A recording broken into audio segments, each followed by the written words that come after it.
I mean, I do think it's a thing waiting to happen. That I don't know whether we just swerve bungalows because we think they're just not sexy or just such an awful word or something. But you know why I wouldn't like living in one? Why? Because it's ground floor and I wouldn't feel very safe. Yeah, you're a weirdo. I know. I'm always on the alert for serial killers. Yeah, you're a weirdo.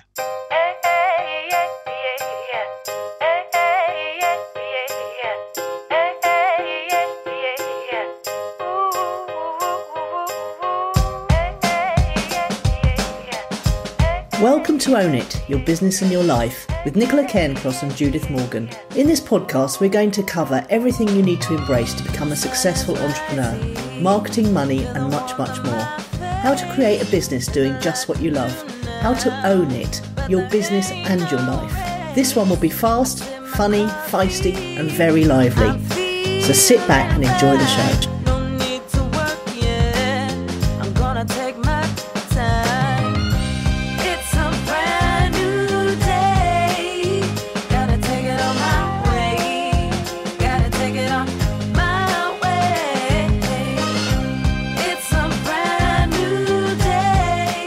Morning.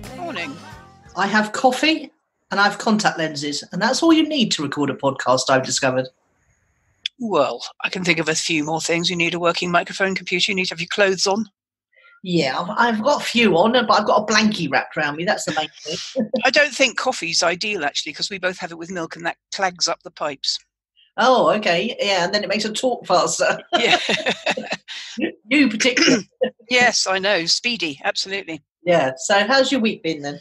Oh, well, I've moved house since I spoke to you last. Twice, wasn't it? No. We spoke when I was in Cambridge, which was the middle move. Yeah. Now I'm in the New Forest, which is geographically perfect because it's 6 miles from the sea. It's less than 100 miles to London and my brother. Uh-huh. It's phenomenally beautiful. Yeah. It's peaceful. It's not very far from anywhere. So, for instance, a week tomorrow, I'm going to meet Emma, who I stayed with in Somerset, who's got my stuff in storage, and I'm going to take her some more. But it's, like less than an hour for both of us to meet in a really nice pub that I used to use a lot for meeting clients when I stayed at her house. Everything's quite easy from here, if that makes sense. Yeah. And the village is very quaintly named Tiptoe. Tiptoe, lovely. Yeah, and I'm looking after a ginger cat called Shampers, and another who's very chummy, sitting next to me now, was under my arm when I was trying to do my brain training just now, but she's just snuggling down in the adjacent armchair. And there was another, between the booking and my arrival, for the second time this year, there was another cat that was euthanized before I got here. So I am turning in a bit into the angel of death when it comes. I mean, if I've looked after somewhere between 12 and 20 cats and 2 of them have been euthanized, that's like 10%. That's not a good percentage. It's risky. It's risky. Anybody listening should be aware that, just booking me to look after your cats. No, don't say that. We're getting more bookings. Well, there we go. Anyway, so the homeowners are older than me. She's about 17. He's older than that. And they're in Florida, and they were the first people. He's emailing me from Florida, so he's quite techie. They're the first homeowners to have fibbed to me about when they were intending to depart and come back, so that their plan was, unbeknownst to me, that we would share the house together for the first night. And last night, now the first night was truly appalling because I don't really want to share a house with anybody else. Hates that as well. And I went to bed at 7 o'clock, and I knew by then that they were coming back later than they said, which means that I've got 3 weeks here, so I can make an alternative arrangement for the last night. I don't want to do that again. But the bit of this story that you'll really like is I asked them which airport were they going from, Heathrow, what time was the taxi coming? 5:30 in the morning. And it was so cold that night I had to break out a second duvet to put on top of my bed. But when the doorbell rang at 05:38, it played very loudly a version of Greensleeves. Do you remember we sang that to each other? Yes. So We didn't get any comments in the group about our rendition of Green Sleeves. Well, no, I'm not sure which is better or worse, our rendition of it or the very noisy doorbell when it goes. And it does at least half the first verse, which is quite a long thing at 5:30 in the morning. I'll tell you that. But at least it meant, they're packing up and they're off and I'm on my own now, which was lovely. Yeah. Not that they were intrusive or invasive or anything like that. And I'd already pre-warned them that Friday night was a busy night for me on my international conference calls, which is right. So I had an excuse up my sleeve because they were being very secretive about their departure time, and now I know why. A listener, a woman that you and I both like and respect very much, lives very nearby and has already propositioned to me with coffee because I let slip that I was in Lymington, so I might go in and see her. The cleaner's coming today. I forgot that it was bin day yesterday. I'm glad the cleaner's coming today because this is the dirtiest house I've ever been in, except for my bedroom, my bathroom, and the kitchen, weirdly. So it's a big house and an old house. So the furniture predates my parents' house they bought in 1970, for instance, because the people are so old. Yeah. Or the man that owns the house is so old. I don't think they've been together very long. You know how you work out quite a lot about people quite quickly, actually. But an absolute boon is that, do you remember we were talking a while back about trying to find a very stylish version of the upright armchairs that are easier for people with dodgy knees to get in and out of? Do you remember that? I don't remember that conversation particularly, but I'm sure you're going to enlighten me. Well, we discussed it only 2 or 3 weeks ago, and I was saying that what you really want is the upright armchairs where the seat is not below your centre of gravity so that you can stand up easily. And you said they were for old people. I said, no, they're a bit more stylish than that. But these ones here are not very stylish, but they are comfortable. And better than that, he's got this arrangement at his chair where there's a little table, which means I can work in a comfortable armchair with the table at the right height for computing. Oh, nice. I know. I've got here a brilliant working thing, comfy armchair. So I'm pleased I know that because I used one, you know, those ones that people use in their sick beds, which are quite low down at sort of edge of bed height. Yes. Yeah, well, this one is 1.5 feet taller than that. So it's plenty of clearance above my knees and it's at good working height for the keyboard and it's absolute comfort. And when I was doing my brain training earlier, the Champers came and sat on the arm of it, you know, cozying up to me while I was doing it. So she likes it too. So that's tiptoe for you. Well, that's good. You've added another thing to your list of things for your house. I have. And that is, if anything, the best thing about all this travelling around. It's like when I saw the table, I went, ooh, I'm going to like that. Yeah, my thighs are getting stronger at getting off the lower corner sofa now. Yeah, I don't really want that. Not a desirable thing for me. No. But on a similar topic, when I stopped at a motorway service station on the way down here, and I'm going to come back to this topic later, which is why I'm mentioning it at all. And in that, the loos were positioned at a decent height as well, so you could get on and off the seat easily. Sorry to bring this down, but it's all to do with the height. It is, indeed. Yeah. And there's just one more thing on this point, and I can't remember what it is now, which is, on this lovely little table he's got, his isn't on wheels, which makes it quite difficult to get it in the right position. So mine would be on wheels, and I'd like the surface of it to be not twice the size, but let's say 1.5 times the size it is. Yeah. Well, I'm sure there's something, now you know that these things exist, you can go looking for the perfect one. I think you don't have to go looking. I think what you do is you commission it. Oh, okay. Yeah, there are plenty of people about with crafty skills. You just get one made. Yeah, absolutely. Yeah. Now, tell me about your week. Well, it's all been about food this week, which probably isn't such a good thing for me. But I had a lunch appointment, which had been put off 2 times for various reasons, with my friend Pete Jenkins, who, as you know, is the one gamification. Of the world's leading experts in gamification. Yeah. He told me to meet him at the Flint House, which is a modern English small plates restaurant where you can't book in advance, but he was there waiting for me. And because I know Brighton really well, so I knew roughly where it was because it was in the new lane that they've just built down the back of Hannington's, because Hannington's, the department store, has all been redeveloped and rebuilt and, zhushied up rather nicely. So I knew where it was. I got off the bus at the place where I thought was the nearest place to it, and I walked down the road towards it and then ended up in the lanes, and the lanes can be a bit disorientating. But I suddenly thought, oh my God, I've got no idea where to go next. And so I got out Google Maps, and of course, because it was a new development, Google Maps hadn't caught up yet. So Google Maps was trying to take me back out onto the North Road, the High Street, and walk me all the way, the long way round. So I thought, I'm not having that. So I had to pick up the phone and actually call the man. And he said, I've actually seen you walk past twice. He said, but I couldn't give up my stall to come and get you because it's busy here and we'll lose our space. Yeah. So anyway, I finally got in there, and it was a lovely place, and the food was, I have to tell you, absolutely delicious. The Flint House, highly recommended. But it was so interesting because they were these small plates, so it wasn't like formal dining. It was like modern English tapas is the best way to describe it. And funnily enough, one of the most delicious things that we tried was a sweet corn fritter, which came looking like a little bundle of golden deliciousness on a plate. And we halved it we halved everything between us. And it did half, and it was really unbelievably tasty. But I think it was about £6. And I thought, the profit margin on that is marvellous. Yeah. And absolutely. For a bit of pig food. Yeah, I know. And everything else. Yeah. We had a bit of roasted cauliflower, which must have cost them, I'm not joking, about 50p to make. And it was, again, about £5 or £6. And there was a chicken schnitzel, which, normally when you get a schnitzel in Greece, for example, it nearly covers the whole plate. But this was it was a bashed out bit of chicken breast. And it was probably half a bashed out chicken breast because it wasn't huge at all. It just fit nicely on the side plate.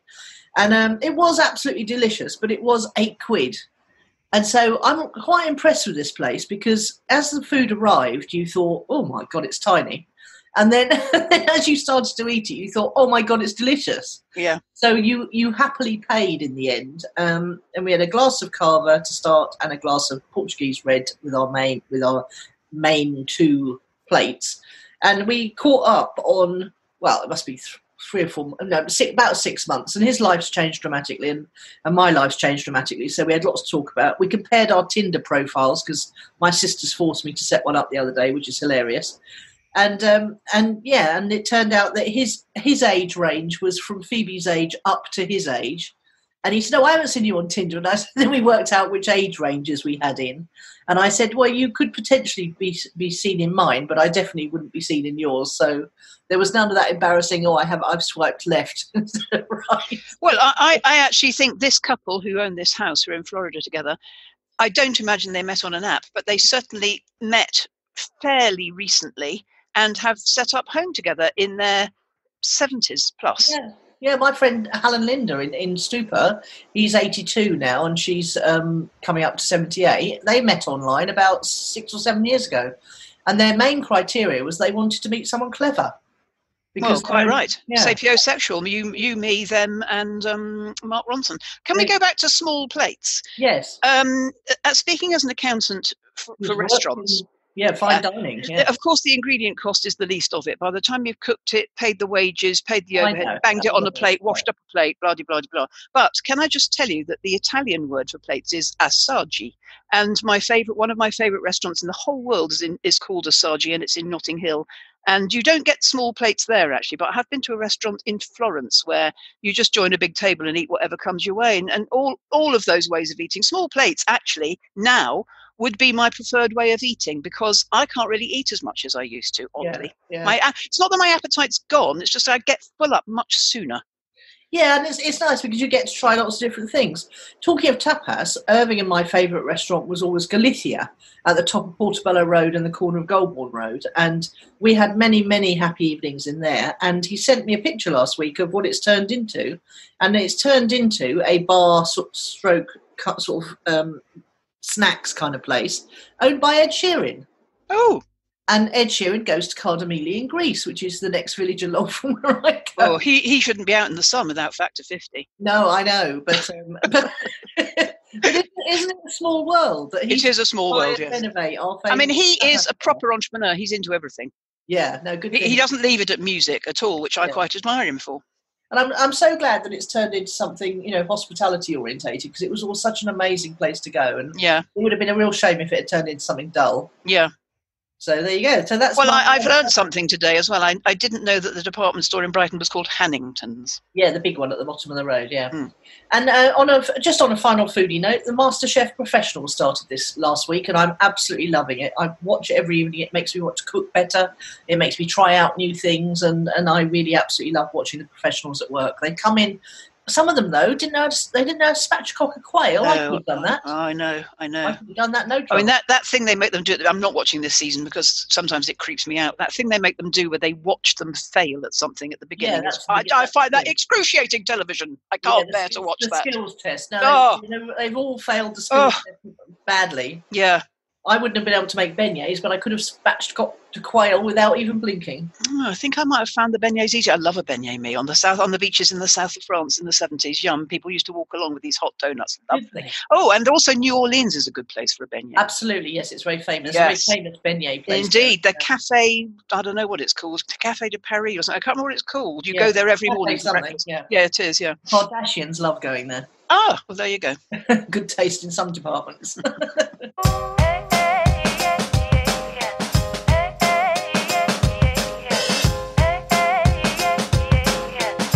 What's fueled your fire then? Oh, I've got a new client this week for Club 100, an artist, obviously, and I've got more clients in the pipeline. My diary's very busy. I've got 2 or 3 new people in it last weekend, this weekend, next, and my business is enjoying some abundance. Just invite me. Oh. Well, that'll be that amazing podcast appearance, won't it? Absolutely, yes. Yeah, I've already thanked Alice for the lady that she sent me yesterday. Yeah, very good. You? Yeah, well, seeing Pete fueled my fire. It was nice to talk to a real-world businessman. He literally had got off the plane from Sri Lanka the day before. As you know, he's entrepreneur in residence at Brighton University, and he was vice president of the Chamber of Commerce in Brighton for a long time, and he works in this co-working space, which he took me on a tour of. And it was nice because Pete and I both went through a down patch in our businesses and met at the Worthing Chamber of Commerce mastermind groups. And I think that we were the only people who sort of stood out as having any experience. My experience with the Chamber of Commerce was dire. Yeah, no, the Worthing one's really very good, actually. So's the Brighton one.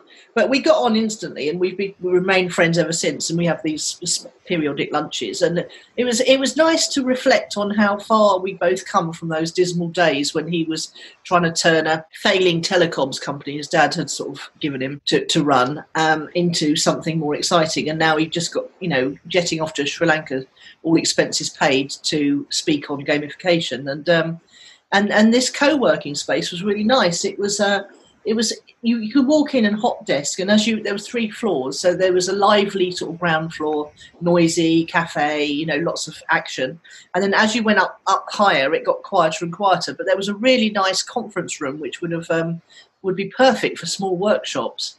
And the place itself was a short walk from Brighton Station. So it's made me start to think, perhaps I might do something without having to schlep up to Gatwick. I also think Brighton's quite a nice destination for people to come to for a conference. Not for me, because, I think it's slummy. But I do think it's got a sort of trendy, angle, hasn't it? Yes, it has. You're so rude about it. I think it's a slum. When you said last week, or it might have been the week before, or 2 or 3 weeks ago, that you'd driven Phoebe into a date and there were roadworks round by the palace. When I was listening to it afterwards, I thought there's always bloody roadworks round by the palace. Yeah, that's true. There is. But I was wondering if I should think about taking a 1 day a week thing, because they do lots of social stuff. Yeah, I think that might, in the place you're in your life and work right now, I think that might suit you, actually. Well, it will force me to get out of the house 1 day a week, which would be good. And I might meet clients in there. Oh, I definitely think you would. But I mean, you in terms of all the magic happens with other people, leaving the house is the best thing to make the magic happen, because we bump into other people. Even if it just gives you ideas, it's great. Yeah, so I think it's £150 a month or £160 a month for 1 day a week. Oh, I think that's a bargain. So, yeah, I'm just waiting. Well, I gave them my email and nothing's come through yet, so I might have to go onto their website. But it was lovely. It was beautifully renovated, right next to Hotel Divan, right in the road where the Curry Leaf restaurant is, which is a lovely vegetarian Indian place. Never thought I'd hear myself say that, but Nelson took me there and I really liked it. And so it would be quite a stimulating place to go once a week. And would you drive in or go on the bus? Or what? No, I'd go on the bus. The number 700. Yeah. It was so funny, Judith, because I got the 700 and it was full of wrinklies. I mean, it smelled vaguely of, I know, pensioners, people that go on buses, yeah. And it did have that particularly old people home kind of smell, but yes. I really quite enjoy it because you go at a decent pace, you can look about and you see the sea, and it dropped me literally from outside the door here to outside the door there pretty much. So it would be an easy thing to do. Now, I'm going to give you a geography lesson now. Okay. In fact, I'm going to give you a geography test. I don't think you'll know the answer to this, but you might do. I've been to Sri Lanka. But it was 1966. Okay. How old were you in 1966? 2, weren't you? Or 3? 5.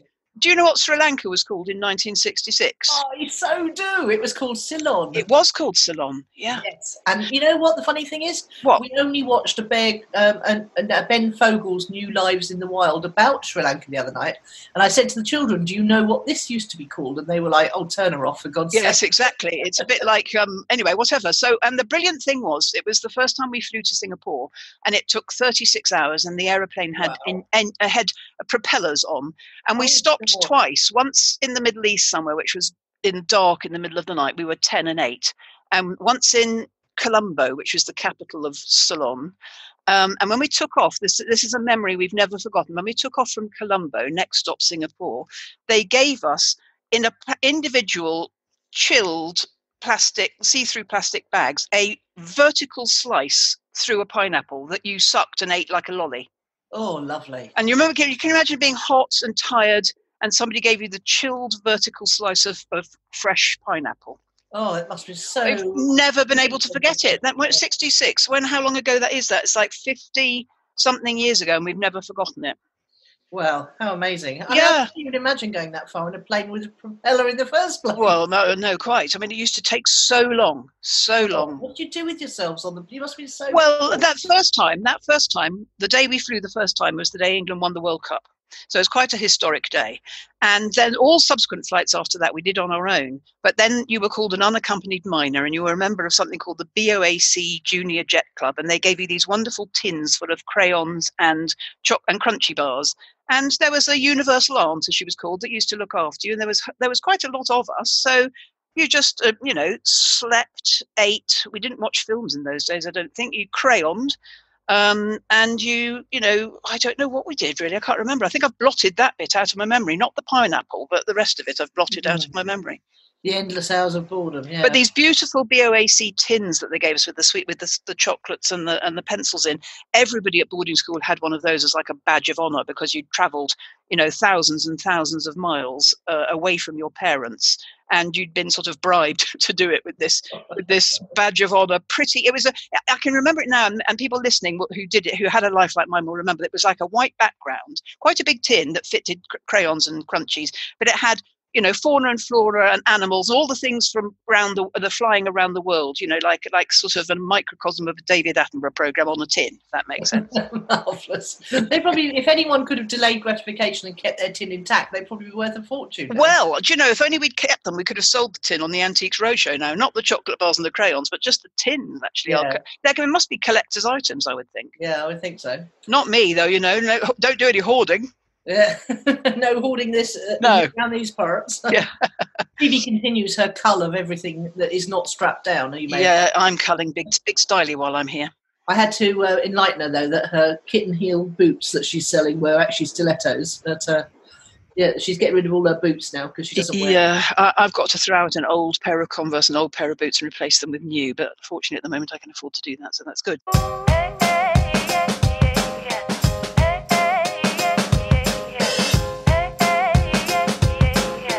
Now, let us talk about Focus of the Week. We've got something quite exciting on, haven't we? Well, sort of. It was another new potential client booked in to talk to me. And I'm not running any advertising at the moment. So she came through I asked her, how she heard it. She came through one of my big blog posts about a multi-level marketing company that shall remain nameless.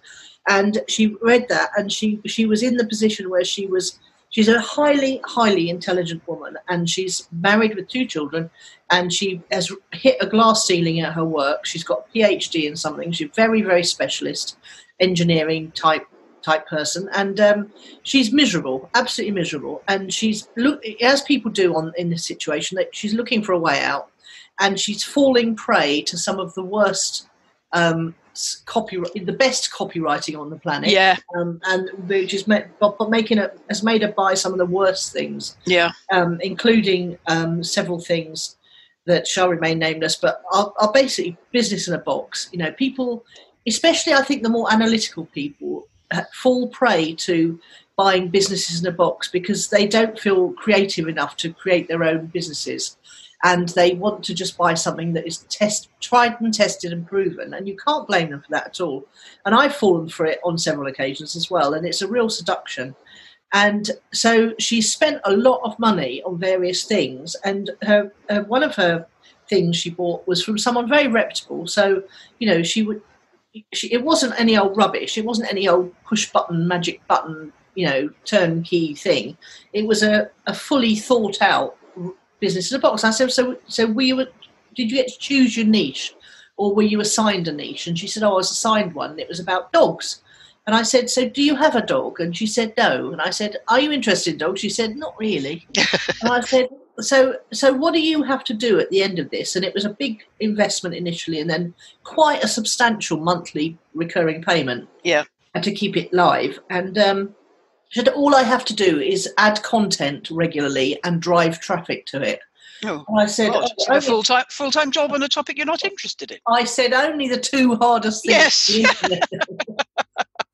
So then we had to have the sunk cost conversation. Yep. Yeah, which I now know the words to call it, the sunk cost conversation. Yeah. Because it is incredibly painful when you've invested large amounts of money and bought hope, because that's essentially what you're doing. And then you've had to carry on paying monthly fees. And she had about 3 or 4 of these monthly fees on the go. And she, in her heart of heart, knew that she was never going to create content for these things. No. And there's only one way to get traffic. Well, 2 ways to get traffic. You either work for it by adding content, and it has to be a lot of content too, or you buy traffic. And she had no money left, no credit card space left, nothing left to buy. Ouch. Traffic. I know. It was a painful story to listen to, but I'm afraid one that was all too familiar. But also ouch, because I've been there and you've been there. We know that pain. I remember several things I've invested in that I never should have done, but we were seduced by the fact that someone was quite definitely and certainly telling us that all we had to do was blah, and they'd done all the work and it was automated, etc. So I was interested to note that what I told her about how she could start very cheaply now, because she still wants an internet business, and why wouldn't you? And actually, her living expenses are not that high. She only needed to she only needs to make about $2,000 a month to and then she can leave her job. So that's not too out. That's not too unreasonable. It's not like she's saying $5,000 a month or anything, which people have said to me in the past. And so I found myself telling her how I would do it now, and it was very, very, very different to how I would have said it even a year ago. Right, let's pause here for just a second, because what we decided we would call this show would be Starting Online in 2020. Yes, which is starting online in 2020. Exactly. And what you said, which was really interesting, was I found myself telling her something completely different than I would have done a year ago. Yeah, absolutely. Right, go. Tell us what you told her. Okay, so and the really interesting thing is that it's exactly what I would have told someone back in 1998, 1999. Oh, okay. So you've reverted to basics, have you? Well, in a first principles, maybe is a better word. Yeah, absolutely. And the interesting thing is that I hope I'm wrong, but I reckon she will not do it, because it simultaneously sounds too simple and too hard. Okay. And every day that you don't get started is one more day that you haven't got started. And the thing about not getting started is nothing can happen until you get started. So are you saying it's easier, you think she'll find it easier to stay in a job she hates than do this? Yes. And I think that's right of most people. I think most people are like that, because they don't have the belief that a simple system is going to work. And how old a woman approximately? Oh, in middle-aged, not old, not young. And the interesting thing is that I'm sort of proved my point, because you remember Phoebe started with her makeup videos and she got up to 100 videos. And I was reminded of this the other day, because you know how Facebook throws up memories. And I saw a memory come through, which was Phoebe celebrating 3,000 views on YouTube. And I went and had a look at her YouTube channel, which she's neglected horribly for the last couple of years. And she is well over 100,000 views now, and something like nearly 400 subscribers. And she was still on like 30 subscribers. So even doing 100 videos and then abandoning it for 2 years, it's still accumulating views and subscribers. But the people don't believe that. When they're starting out in the beginning, it's too hard to keep going when nothing's happening. And also, I don't know how long it took Phoebe to make those videos. Let's say a year. Was it as long as that? Yeah, I think it was. And then there's been 2 years since. So that's 3 years altogether, which seems like a lot to a starter. Yeah. And if but she's had, you can monetize on YouTube once you get over 100,000 views, but you have to have over 1,000 subscribers. And if she kept going over those 2 years, yes, even one a week or one a month. I think you've got to get them in the first year as well, remember? Yeah, well, it has to be in a 12-month period. Yes, exactly. First year. Yeah. So what I said to this woman was, she had two ideas for niches. Both, and we had a business-to-business conversation, business-to-consumer conversation. Business-consumer, as we know, is much bigger market, but people are much more on their guard and they're much more cynical about rip-offs. And the business-to-business market is somewhat easier to sell to, I think, because you can justify it on a return on investment basis, but it's a much smaller market. So I would definitely be looking at something business-to-consumer. Me too. Yep. So luckily, both her niches were business to consumer. One was around aiming at working mums who want to create a part-time second income. And was she in that niche herself? Yeah, yes. She is her own client. Yeah, that's good. I said, well, that's brilliant, because you really know the pain. Yes. You are authentic. You've got children. You've got a high-powered job. You know exactly how these people are feeling. So that would be great. And the other thing was, she's got a lot of allergies, so she could have created something around the journey she's been on to try and cure her allergies with her changing her diet. Okay. And I said, okay, so you could actually combine the two, couldn't you? Yes, you could. You could brand yourself. And I said, I sent her off to your website, actually, to look for the Wealth Dynamics link. Okay. Is it still there? It's on the blog page, yeah. What I told her. Yeah. Good. So you might get a bit of commission there, because I couldn't. It's the easiest way. I can never find it online when I look for it, and I just send people to your website. Well, if you remember, and I tell you this every time, I do own the perfect URL for this, which is yourwealthprofile.com. Ah, very good. That's mine. Okay. Yeah. So I said, because I couldn't work out. Normally I can work out from talking to someone what profile they Yes, are. quite. Me too. I couldn't tell with her at all. So I needed to know if she was a mechanic, creator, star. I bet the years in the job put you off, because that turns you into a different sort of a person than the people that we know about mostly. Yeah. So I said, find out what you are, just because it will make it easier to know whether to brand you or whether to brand your business. Yeah. And so then I said, I'm going to set you some tests, and this is totally. I gave her totally on the call what I would do in her situation. I said I would start creating daily, if not daily, at least daily, but ideally 3 times a day, 1-minute videos talking about your journey. I would start with the first 30 days would be 30 1-minute videos telling your background and your story and how you've come to be to this place where you want to start off on building an online business and for working. She's got a great URL as well. So that's what was her response to that first tip? She was terrified. Yeah, absolutely terrified. And I said, it sounds daunting, but if you can't even talk to camera, I said, for 1 minute every day, you're not going to build a business online. Because if you've got to do something, and the only thing you can do to test whether there's an audience and to start attracting people who are interested in what you're interested in is to get out there.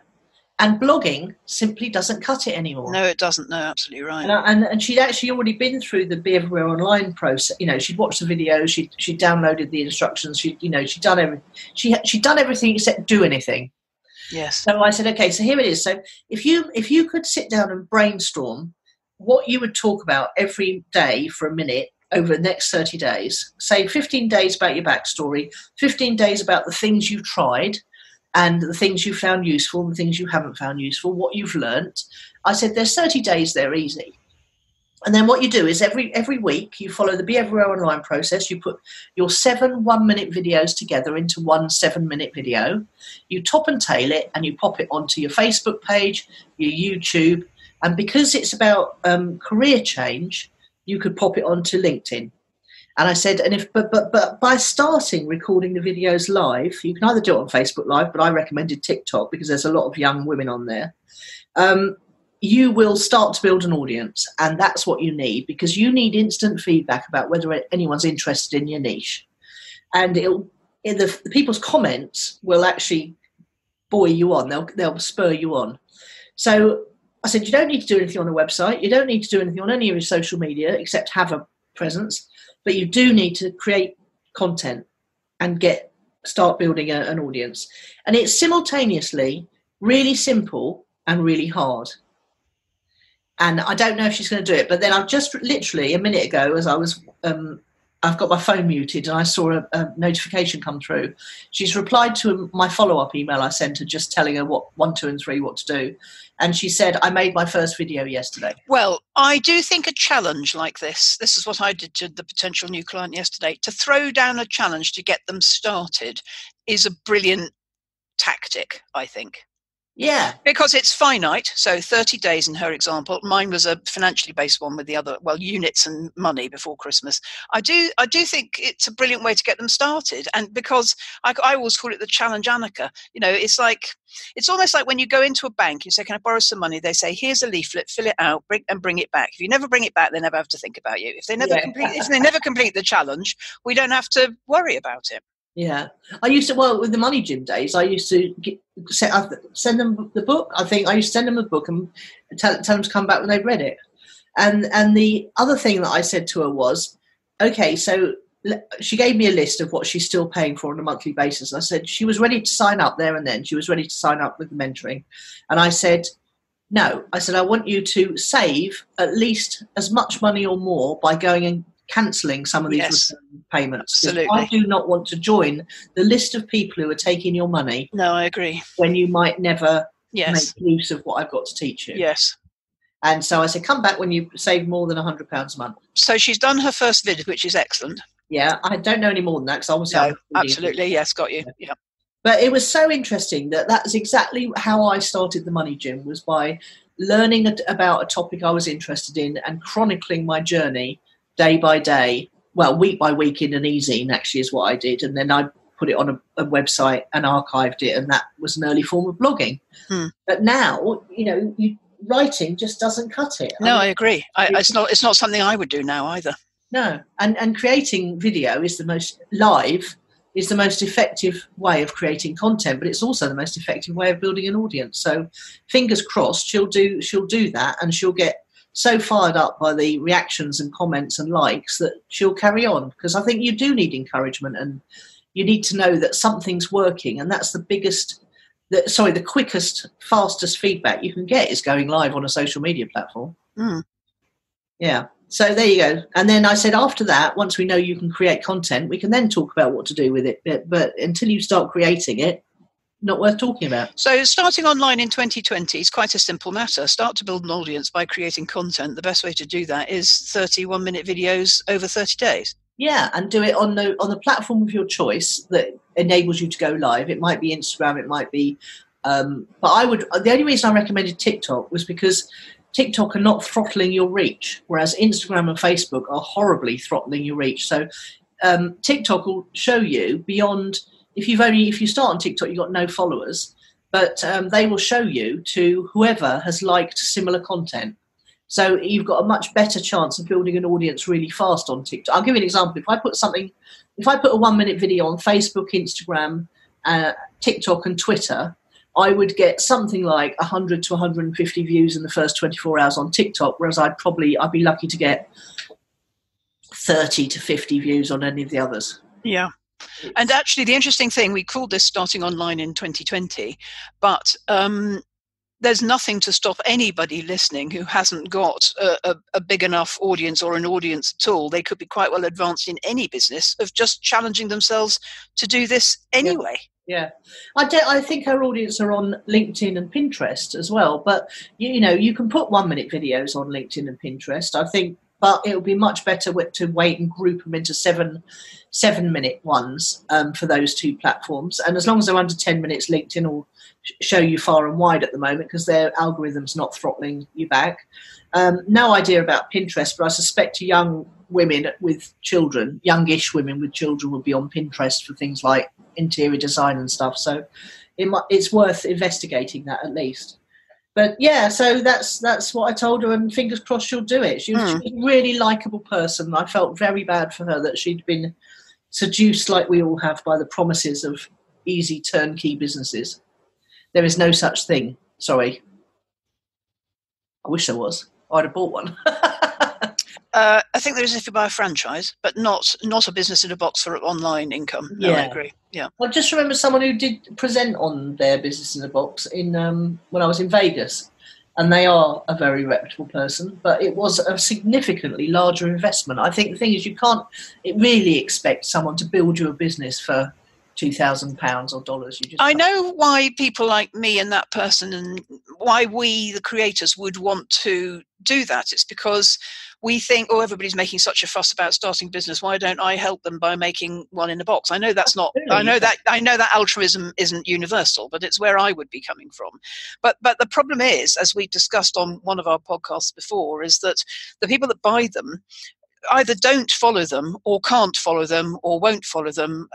We made a podcast once called "Why Won't Entrepreneurs Follow the Instructions?" If she's coming from a job, that might be easier to do, but even she hasn't done that. Well, yeah, because she's not interested in the topic. She's got no time. Yes. You've got a really short time when you've got 2 small children and a full-time job and you're commuting. You've probably got a maximum of 2 hours a week. Yeah. And to schedule. Well, I think that's very relevant. The woman I spoke to yesterday had 15 hours a week because she had one small child. And we worked out, we had to rule out all of these things she couldn't do because she hadn't got the time in the 15 hours a week. Yeah.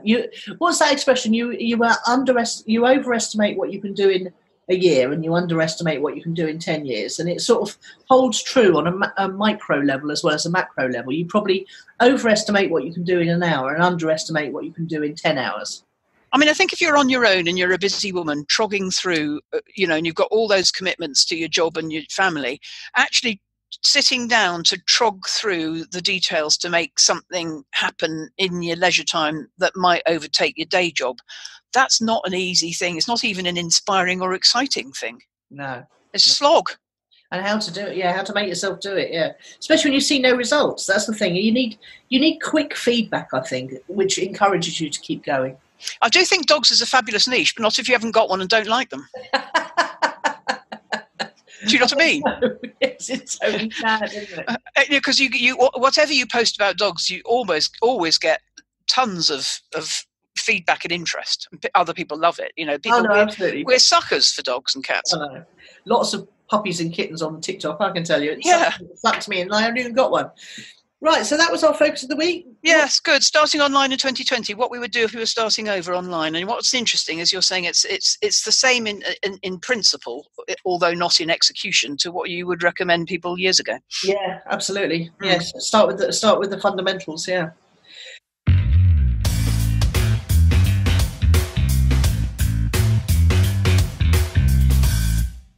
Word of the week, then. No, you go first. I haven't got one. I keep leaving this bit out when I do my prep. Oh. You tell me yours and then I'll think about one quickly. Mine's bungalow.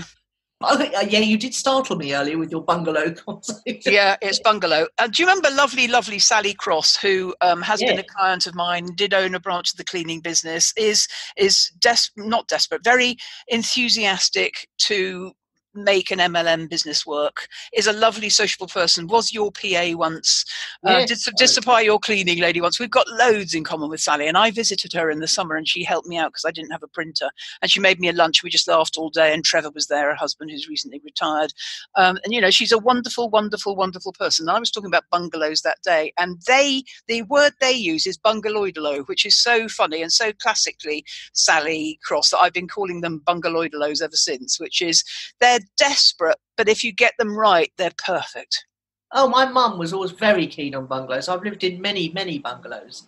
And I'm going to speak more about bungalows in a minute in Project Updates, but okay. my word of the week is bungalow. Have you thought of one?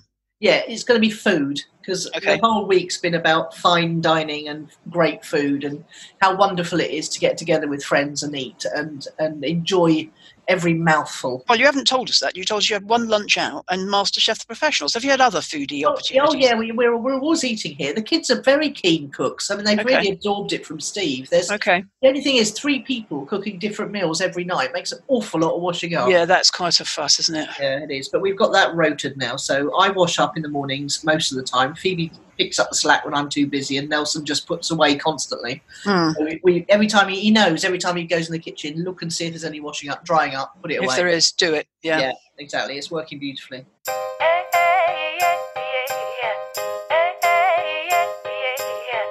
So let's go on to project updates, because I wanted to talk to you about bungalows. If I wanted a project, and I don't, it would be sexybungalows.com plus sexyaccoutrements-for-old-people.com, which I've been writing about on Facebook this week and drawing quite a lot of interest and debate about. But interestingly, today, Sue O'Kell, whose birthday it is today. Oh, is it? Happy birthday, Sue. And she's in a job at the moment. Yes, I do, yes. And so she wrote to me on private message this morning at before 7 o'clock, which she would have to do if she was going to work, to say that she'd had the same ideas because, what she's done for her mother. Yes. And now her brother-in-law is poorly and is going to need sort of wheelchair access and hoists and all sorts of things. She said that at Christmas time, she's going to spend some time setting up not sexybungalows.com, but something very similar about designers and how to source things that make living comfortable for people like her mother and her brother-in-law.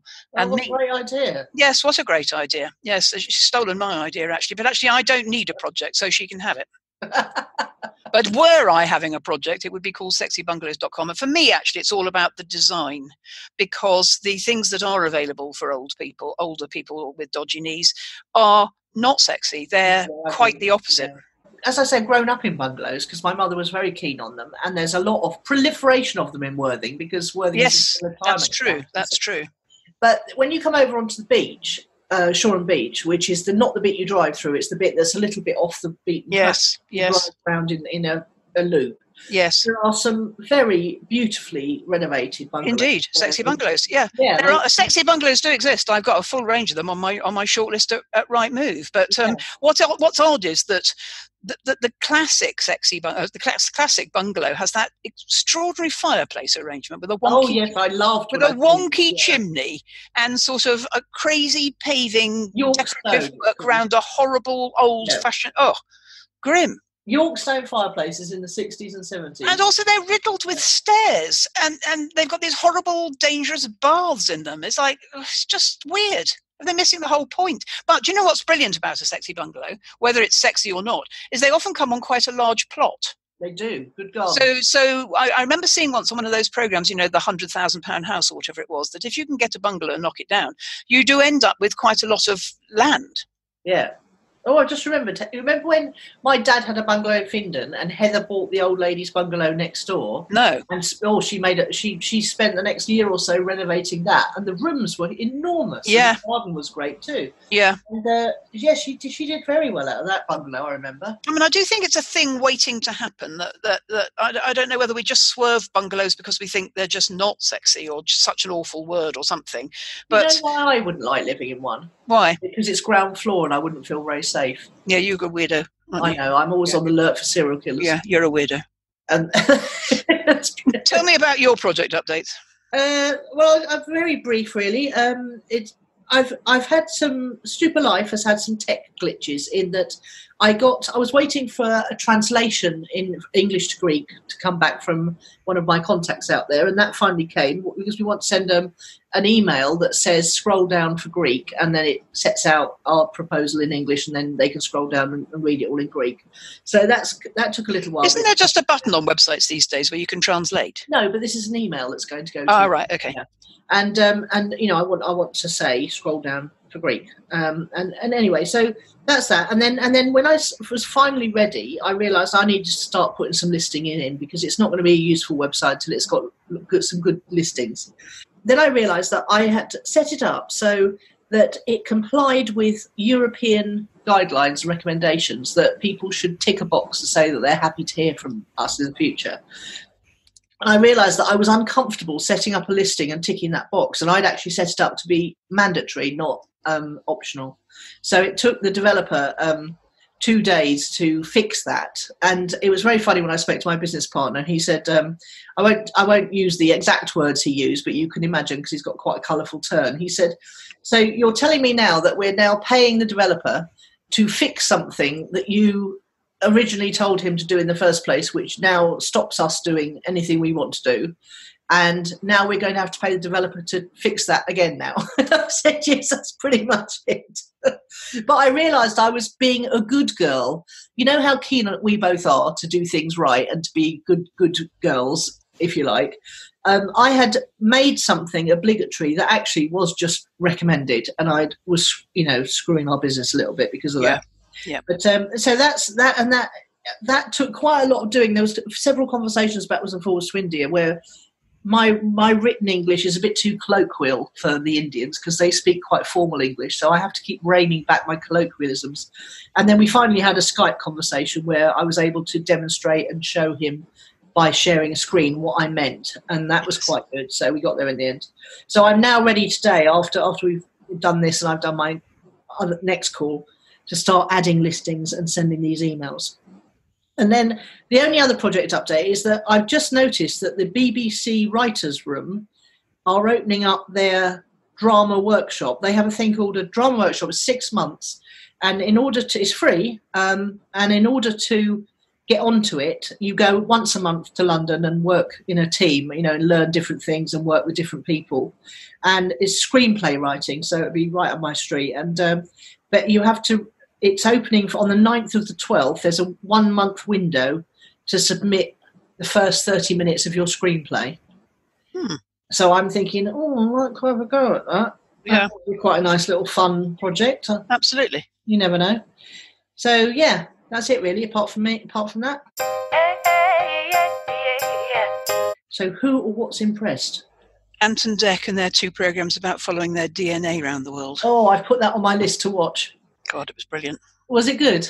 I just discovered it by accident because it's on ITV, and I'm a terrible BBC snob, so I never stray onto ITV. I don't know what made me see. I think I might have looked on the Radio Times website to see what was on tonight, and it said there's a programme about Ant and Dec, and it's the second one, and the first one was last night. So went to the ITV hub, watched the first one, hour and a half long, second one, hour and a half long. It was good because it was varied, i.e. their DNA was much more interesting than you would think. It went to Ireland, it went from Newcastle to Ireland to America, and in both of their cases it went back to like 5,000 years BC and 2,500 years BC. Wow, really? Like their DNA was old, and also they used this sort of modern technology where their phone would bleep and say DNA alert, which meant that there was a cousin they didn't know they'd got quite nearby, and they would go for a meeting with these strangers and discover that they all looked alike. And they went from a village in Ireland where everyone was related to Ant, no, literally everyone was related to Ant, to some rich people in America that Dec didn't even know he'd got. I mean, and there's all this hugging of strangers and sharing of history. It was like, who do you think you are on steroids? Oh, brilliant. I can't wait. I know. And I love Ant and Dec. I think they improve everything they're in. And of course, they had to address the ghastliness of what's transpired over Ant's addiction and not being on telly, because that fell in the middle of the televising of this programme. So they had to address their relationship, their feelings about it. So there were these men on primetime television discussing emotions, crying, fear, anger, loss, addiction, how much they loved each other, how much they were furious with each other. How much one was furious with the other for endangering their business and their career. Yeah. I mean, really lots to recommend it, but I am a sucker for that kind of program anyway, as you know. Yeah, lovely. Well, mine is a good story. Do you remember, I have my crushes, don't I, where I get, really enamoured of people, not physically, mentally and achievement-wise. Steve Bartlett from Social Chain. Remember, he started out as a young homeless chap. His mother disowned him because he dropped out of college and he was very, very poor, but started to put together a social media agency, and obviously, trying to follow in the footsteps of Gary Vee. And he was introduced to me by the daughter of a friend of mine in Stupa, and I started watching all his videos. Really liked him, and he's got a fantastic podcast called Diary of a CEO.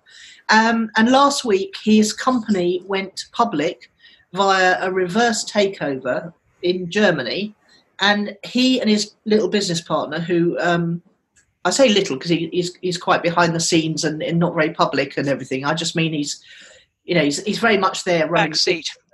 And they're now worth 270 million. Oh, good.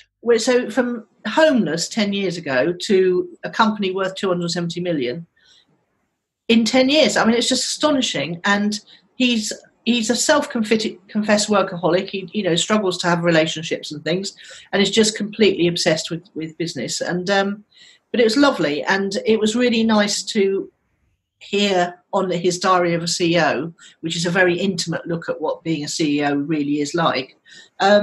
His delight and he's thrilled. He's thrilled about it, that he's achieved his goals. But it actually doesn't change anything at all, having all that money, because he still will go to work and love his dog and have his flat in Manchester and fly around the world to just amazing that you can take something public in 10 years and suddenly be worth 270 million. And what's a good story? And as you say, suddenly be worth, but actually it took him 10 years to be worth that. Exactly. And more than 10,000 hours, I suspect. Yes, a lot more. Yeah, brilliant. So, check out his podcast. It's well worth a listen. That's us. We're done. Yeah, very good. See you next week. Okay, bye. Bye. You've been listening to Nicola Cairncross and Judith Morgan. Do come and visit us at ownitthepodcast.com. We'd love to hear your feedback. You can find out more about Judith and visit her on her website at judithmorgan.com, and you can find Nicola at nicolacairncross.com.